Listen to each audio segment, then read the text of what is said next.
se abordará sobre las teorías del patrimonio. Principalmente existen dos teorías del patrimonio, teoría clásica y teoría del moderna. Teoría clásica. Esta teoría sostiene que el patrimonio está en vinculación constante con la persona jurídica. Por tanto, el patrimonio se manifiesta como una emanación de la personalidad y la expresión del poder jurídico de que una persona se haya investida como tal. En esta teoría, la noción del patrimonio deriva de la noción de persona.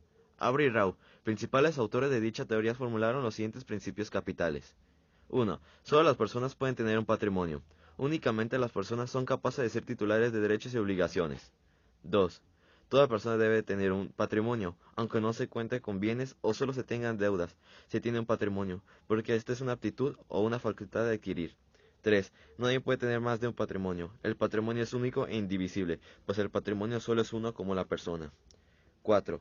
El patrimonio es inseparable de la persona. La persona no puede enajenar o transmitir en vida su patrimonio, sino solo alguno de sus elementos. 5. El patrimonio es una garantía de deudas contraídas por la persona. Por ello se le denomina prenda tácita, que garantiza las deudas a favor de los acreedores, en caso de que el deudor sea insolvente. Por consiguiente, si el deudor no cumple con su obligación de pago, los acreedores ordinarios tendrán derecho a trabar ejecución sobre sus bienes.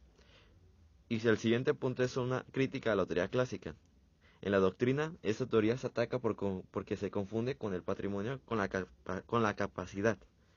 La capacidad es la aptitud de una persona para convertirse en titular de un derecho, por lo que al confundir el patrimonio con la capacidad, da el primero de las características de indivisible e inalienable, que son inherentes a la persona en cuanto a su capacidad.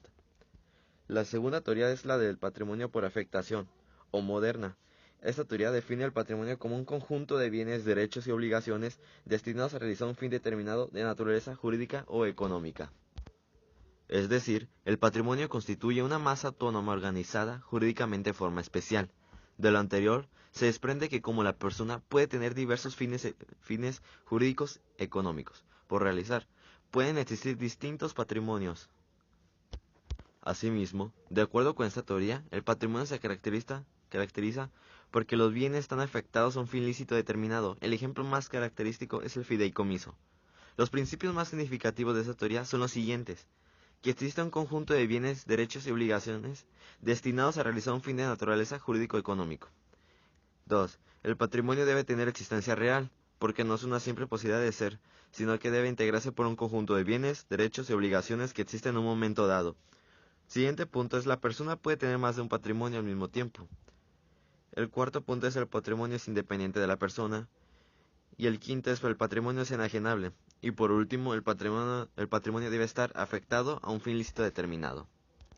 Y por último punto nos lleva a la clasificación del patrimonio por afectación, que el primero es a beneficio de inventario, que es una declaración de voluntad en la que se trata de saber cómo está una herencia a través de un inventario de los bienes que la componen y de las cargas que hay sobre ellos.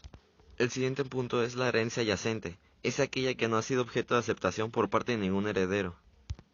El tercer punto es el patrimonio del quebrado, el cual divide la regulación de bienes en etapas definidas a partir de la declaración. Estas etapas son administración de masas, insuficiencia de bienes, declaración de cuentas anuales, actividad empresarial, custodia de la masa patrimonial, registros patrimoniales y administración de la masa. Y así sucesivamente. Cuarto punto son los bienes constituidos en fideicomiso, que sabemos que el fideicomiso es un contrato o convenio en virtud del cual una o más personas llamadas fideicomitente o también fiduciante transmite bienes, cantidad de dinero o derechos presentes o futuros. Y por último punto, los bienes de terceros administrados por un fondo común de inversión. Un fondo común de inversión o fondo mutuo es una institución de inversión colectiva que consiste en reunir fondos de distintos inversores naturales o jurídicos para invertirlos en diferentes instrumentos financieros, responsabilidad que se delega a una sociedad administradora que puede ser un banco o institución financiera.